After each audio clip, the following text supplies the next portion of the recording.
Testing, testing. What it do? Is my mic on? Yeah, your mic on. Oh. Your mic is actually loud, I think. It's loud. I'm loud. Louder than me? I don't give a fuck. Ooh, dang. Why you gotta talk like that? Man. I'm naturally louder than you anyway. You just do radio. You just got the animated voice, but I'm really louder than you naturally anyway. Naturally. Holy smokes. Let me tell you something. If I wasn't rapping, I probably would have been an English teacher. An English teacher? Yeah. I write music now. I love reading. I would have been an English teacher. English teacher. An English... Bitch, I could talk. I could talk. I mean... I worked at Chick-fil-A. Nah, I ain't gonna lie though. that was probably the funniest shit, though. Okay. How'd you come up there? When you came up to me and you started talking, I looked like, who the hell is this? I know. I could switch. I could talk if I wanted to. Yeah, I would have been an English teacher, a social worker, because I love kids. Hold on, let's go back to that though. So, a lot of people I see, they not working, they not trying to do nothing, right? They just they like whatever. Or they feel like they won't do a certain job. Why is it that you was like, I don't know, what makes you was like, hey, you know what I'm saying, I'm gonna go work at Chick-fil-A? Because I went broke when I caught that felony case. And shit, I gotta get what I can get. I had to be able to make money. Like I had to, I don't know, I had to put my pride to the side and be like, bitch, you need a job. Yeah. I ain't went to school. I ain't went to fucking college. I ain't got no license, no CNAs. I got weed on my record. Motherfuckers is just not hiring. It's hard to get a job in Texas. Yeah. So shit, I got a job at the gas station overnight in Kilgo. Then you know I had to move back to East Texas, so I had to get the job at the gas station in Kilgo. Work 10 to fucking 7, drive to Longview, change clothes, take a 30-minute nap, get up, drive all the way to Tyler, which is a 55-minute drive because it's in the morning time, it's a little traffic. Yeah. And I work the 9 to 5 just to get off at 5, drive an hour back to Longview, take a shower, take a nap, put on clothes, and then wake up to go back to work to Kilgo at 10 p.m. Like, bitch, I had to start back attempting to save money because the felonies took my money with the lawyer and the probation and going through there. They took my money and I had to get what I can get. So shit, I had to get what I can get what I can get. You know, as soon as motherfuckers see weed on your record anyway, I'm on deferred probation, so shit. Motherfuckers, if it's not a government job, motherfuckers just only gonna see weed anyway. Motherfuckers don't want to hire you because you got weed and shit on there. But Chick-fil-A, I fuck with Chick-fil-A. Chick-fil-A didn't even care. It's a Christian job. They didn't even care, man. They hired a bitch. The gas station, they hired me. Like, I just needed to work. Like, I really did not care what anyone thought about me if they seen me there. Yeah. Like, I did not care. Because I'm in East Texas. I'm from East Texas. They know me. Who is this big booty bitch at Chick-fil-A? No, that's Smitty. What? Smitty? Chick-fil-A? Yes, bitch. Like, sometimes you have to downgrade and sacrifice your life in order to get to where you need to be or to get back focused and shit. Like, yeah. Or to fucking juvenate and go back to the drawing board because bitches can't not work no more because you don't have no fucking money no more. So shit. Yeah. I'm not a nigga. I can't sell no weed. I'ma smoke that up. Well, I knew I couldn't be a drug dealer. You know what I'm saying? Can't be a prostitute. Yeah. I done sold coochie before. Can't do that at this big age. But it's like, you know, shit. Motherfuckers just gotta put their pride to the side and get what they can get. If you gonna judge me of working at a fast food restaurant, then I just know you just don't need to be around me. Yeah. Like you don't understand my story. You don't understand the walk that I gotta take. Like you don't understand these shoes is not built for your feet to fit in. Like if you don't understand why I had to downgrade to get to where I need to be. So I really just thought, bitch, this is real life. You can't be rapping and broke. You gotta fund the rap career. How else am I gonna fund the rap career? Like, yeah, from this money that I'm making at this fast food and gas station. Yeah. Yeah, that's how that went. And I didn't see people I know. I mean, they was friendly. Like, they didn't think nothing of it. I mean, shit, I don't know. They probably said something behind my back, but who gives a fuck? Like, I'm still me at the end of the day. I just was making like $13 an hour type shit. 13 an hour, 12 an hour and shit. And so when I was going through what I was going through, I wasn't really getting booked for shows and hostings and shit. So I had to make money. Like, I couldn't just sit on my butt. So you talk about like not being booked. Do you feel like that was self-inflicted?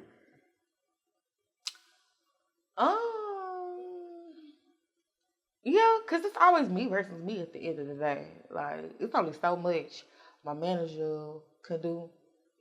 It's with me, like, am I putting in the work to be able to be seen and noticed to stay relevant and be booked type shit. So I feel like me not being booked is because I had went through that depression mode, that depression situation I was experiencing and harboring feelings that I have never felt before, to where I could not juggle it and manage that, to where, like, I just said, fuck what my passion and what I really want. Like, I had to get over them heartbreaks and get over those trials and errors and get over the feelings that I was feeling, you know, because if I'm not posting anything, if I'm inactive on social media, why am I getting booked and I'm not even being active? Yeah. So shit, I see why I wasn't getting booked or getting reached out to, because I wasn't giving them a reason to want to book me. Yeah. Okay. So what are what are some of the things that, like, I know, you know, me dealing with stuff that I've dealt with, but what were some of the things that you did to get yourself past that place to a place of now actually getting back out and making music and, you know, just being seen by people? I found love. I did not, however. Love found you. Love found me. I don't know. I was able to, I met somebody and I was able to be vulnerable with this person, and I was able to open up and I was able to show another side, and it allowed me to start creating. It allowed me to start creating. It gave me inspiration to want to make music. It was a breath of fresh air. So it was breath of fresh air. So is that something, when you say you found love, that's something that you had never had before? Or have you been in love before? I've never been in love. I want to say I've had a strong a strong feelings towards people, but I always get in the way with me and good men. Like, because I have ran into good men, but I just feel like, with me, I feel like a person gotta meet me before they meet my social media. Because if you meet me on social media, you gonna have all these fucking scenarios, all these judgments, all this extra shit in your head. If you just meet me randomly, like, I'm gonna be completely opposite, different of what my, I guess, social media persists of and shit like this. So I don't know. I feel like a lot of times they get in the way with men dealing with me because of, I guess, my social media or whatnot. And I don't know, like, and then in my head, it was a battle in my head because of the good dudes that I have ran into. I always told them, like, you deserve better. Like, I feel like. So that's something that people just say, or did you really feel that way? Because I feel like that's like easy. You deserve better. No, I really feel like a nigga deserved better than me. I feel like it's possible to have multiple soulmates in life. I feel like you can go through multiple soulmates in life. I feel like it's hard to find your twin flame, but I feel like some people really is just a season, there for a season, and there could have been a good soulmate or whatnot. But I really feel like in that time, in my headspace, I wasn't secure within myself. I had insecurities to where I feel like they deserve better. I feel like I'm not the bitch that you take home to mama, which goes back to me to saying I feel like people got to meet me before they meet social media, because if you're telling your mom you met this bomb ass girl, woo, she make you feel like this, y'all do this, this, that, and the other, she gonna say, okay, well, what she look like? You know, what's her pay? What's her name? Yeah. They're gonna immediately pull me up, and it's like, right. Her, and so I always feel like I fucked myself up with good men, because the men not fucking their mamas or their daddies or their cousins or their aunties or their uncles or their grandpas. They fuck with me. So it's like, how can I tell a nigga what he want when in reality I am what a nigga want? So I feel like that's on me. Like, I let some good men slip away because of my own insecurities and my own shit that I was thinking. When in reality, that nigga would have worshipped the ground that I fucking walked on. So, yeah, but I ain't never been in love. I ain't never had my heart break by a man. Okay, so that situation comes. Does that situation go to or does it stay? What situation? Love. Oh, when I said earlier, we say when you feel in love. So did you? It's gone. It's gone. he said he didn't want me anymore. He said he was done when I walked out the door. Hold on. So you were given an ultimatum? Like, somebody gave you ultimatums, basically said what? Well, I wouldn't say they gave me an ultimatum. Okay, so with a bitch like me, with me never being in a relationship, if I'm dealing with somebody and I'm exclusive with that person, I feel like, of course, I'm going to start feeling feelings that I've never felt before. Like, emotions I've never, ever felt before with this particular dude. So, at my big age, it's like, I don't know how to handle these certain emotions or feelings because it's new for me. And dealing with somebody who is known to be a relationship person, I didn't think that he was patient with me in aspects, but when it came to how I felt on certain things, it was a little more impatient. It was more black or white, like, it's either this or that, like, make it make sense. So I feel like with that, it was a situation where he told me something and he didn't tell me the full thing. And I'm like, well, why did you tell me something if you're not going to tell me the full thing? And he was like, because it doesn't matter. And I'm like, but it matters. It matters to me. And the nigga was just like, nah, like, I'm not finna tell you. And I'm like, so in my mind, I'm thinking like, damn, I'm really mad as fuck. Like, I'm already staying at this dude's house for like 4-5 days. That's a long time. I feel like 4-5 days, that's like marriage. And I never lived with a person, so for me, 4-5 days is like. And for and for somebody who ain't never been in a relationship, I'm staying at a nigga house a day and a half max. Like, I don't know. Like, I just feel like there was a test for me to stay that long. Cause like, okay, well, you think this somebody that you supposed to be with, so you need to see like how that shit gonna work type shit. But the nigga just didn't want to tell me what I wanted to know. So I was like, well, I'm gonna go home. So he took that as an ultimatum, that I was giving him an ultimatum like, well, if you don't tell me, then I'm going home. When in reality, bitch, I'm mad as fuck right now. I don't know how I feel. I don't know if I want to cuss you out. I don't know if I want to cry. I don't know if I want to like laugh. I just cooked a big ass fucking meal, bitch. I'm over here acting like a fucking housewife, you know, showing my sensitive side. I'm having all these different emotions and feelings going on that I never felt before. I just wanted to be home. I'm already like 4 or 5 days in, staying at your house 4 or 5 hours away from my house.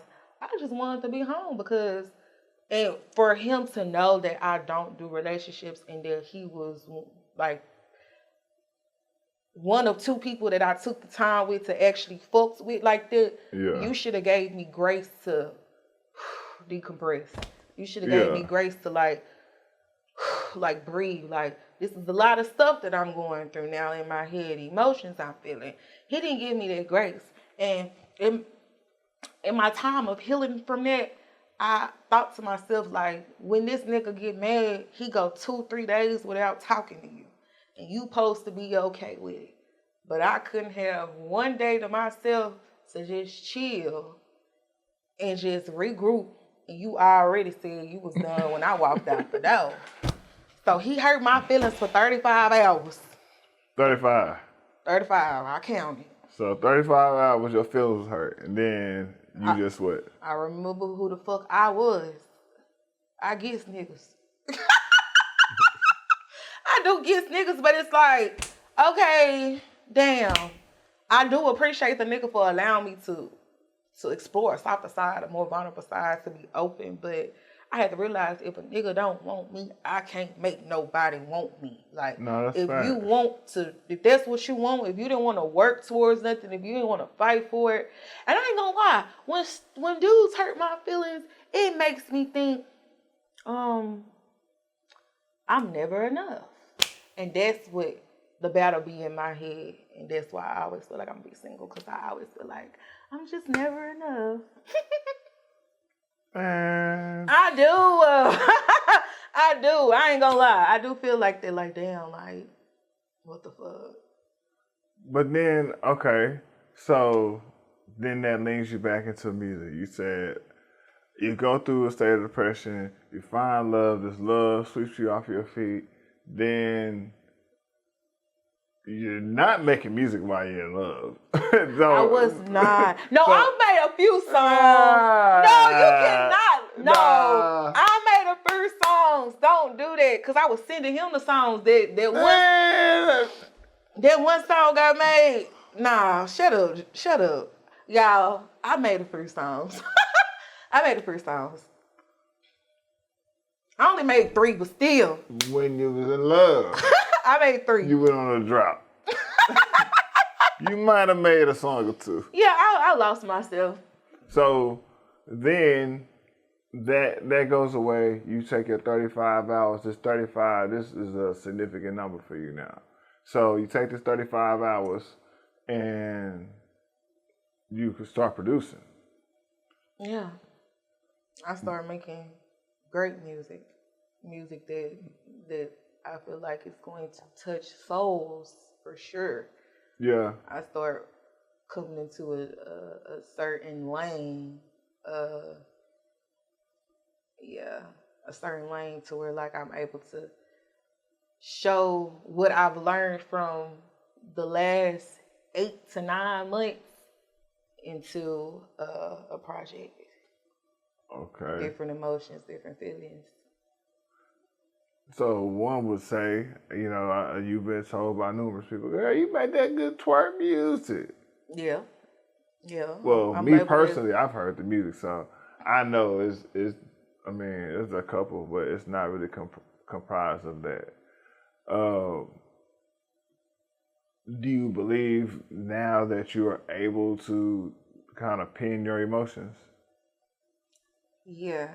I feel like I'm able to tap into certain emotions when I hear a certain beat, certain beats to make me tap into a certain whatever feeling that beat made me feel. I feel like I can, whatever that beat made me feel, I feel like I can pour into that feeling, into that beat with a song. So now you feel like you've arrived. I respect that, cause I feel like as an artist, when I see people. Or as a DJ, when I see artists, I get a lot of music. But it's them typically going through something that I see that turning point in the music where I'm like, oh, this is different. Okay, I see it. And for you, I know the first project, it was very clubbish. You know what I'm saying? It was very clubbish. Rodney's, make sure y'all download it if y'all already got it. But you had bars on there too. Now you rapping, but it kind of gave you a different feel. But man, what's next though? It's so beautiful. It's so beautiful. Oh my God. I love it so much. Yeah. So, okay, let's talk nonsense because since we're talking music, single that you come out with, nonsense. Great feedback. But what made you go, you know what I'm saying? What made you say, Juice, I gotta go to New Orleans. I gotta go, Juice, we gotta go to Baton Rouge. I ain't gonna lie, you call me, Juice, we gotta go to Baton Rouge, Juice, we gotta go to New Orleans. Oh, God. But then I was like, okay, so we're gonna go to Baton Rouge this day, then we're gonna go to New Orleans a couple weeks later. He's like, no, we're gonna do all this one weekend. One weekend. Oh, shout out to my girl Diamond. I love her. Yeah, big shout out to Diamond. Yes. Her culture, I love her culture. She from Baton Rouge. Love her cultures. Of course, Baton Rouge is the capital of Louisiana. Baton Rouge and New Orleans, like, damn near first cousins. I mean, so they have the same dance. They listen to the same music, the same style. So she kind of helped me on some shit like, okay, well, with Bounce Bitch, you gotta, it's more so we care about your lyrics, but it's really the beat. You gotta make sure you have a good beat. Now, I'm not gonna lie, shout out to Knucklehead. Knucklehead is the one who made the nonsense beat. When he originally sent that beat, it was slower. It was way slower. It gave a Texas feel, slow. So nonsense was gonna be slower. It was gonna be, and within wait, how was it? I got a nigga who be licking on the kitty. Hush me so good. It wasn't that slow. It was that slow. I got a nigga who be on the kitty. It was slow. So good, so with me. It wasn't that fast. It was slow though. It was slow as hell. It sounded like some Texas Screw shit. Yeah. It was cool. But I heard other elements in there, and I'm thinking like this sound like some bounce shit, like in a way. Yeah. So when we first recorded it, that was cool. But the day that we went to Baton Rouge, I had sent it to the producer I was working with. Shout out to Michael. Give him hell, Michael. He was like, if you want to do some crossover shit and get the Louisiana people fucking with you, you got to speed this shit up a little bit. He was like, fire beat, the beat is hard, but if you want to attract the crowd that, I attract, that, you got to speed this shit up. Then expand that shit up. Then, with that nonsense, I got a nigga who be licking on the kitty. Ooh, ooh, ooh. And that's how that went. And yeah, shout out to my killer, shout out to Nickelhead. The two that knocked that shit out for me. Yeah, like they did this. So nonsense came about. Nonsense was gonna be a slow Texas song, y'all ain't gonna lie. But shout out to Knucklehead, Michael, and Diamond. Like I heard some Louisiana shit. I heard some ass shaking shit. I heard some bounce shit. Cause like I love New Orleans, Baton Rouge, Shreveport, Louisiana culture as a whole. So I just food, vibes, music, like second line dance, like all that shit is cool. So that's how nonsense came about. And nonsense been getting good feedback. It's been playing. It's been on. Shout out to DJ Hollygrove. He from fucking New Orleans. He been playing it on Sirius and Shade 45. So, and if he fuck with it, it's alright, cause the nigga from New Orleans. So that's how they go. Hard. And we do got another song with my kill on that bitch. Got a song with him coming out. So that's gonna be dope too. I feel like y'all would like that too. Bitty bit. We'll wrap this whole up. We can. Let's wrap it up. This is SmittyHawkins. And thank you for tuning in with me to my TED Talk. Go follow me. This gonna be already on Instagram.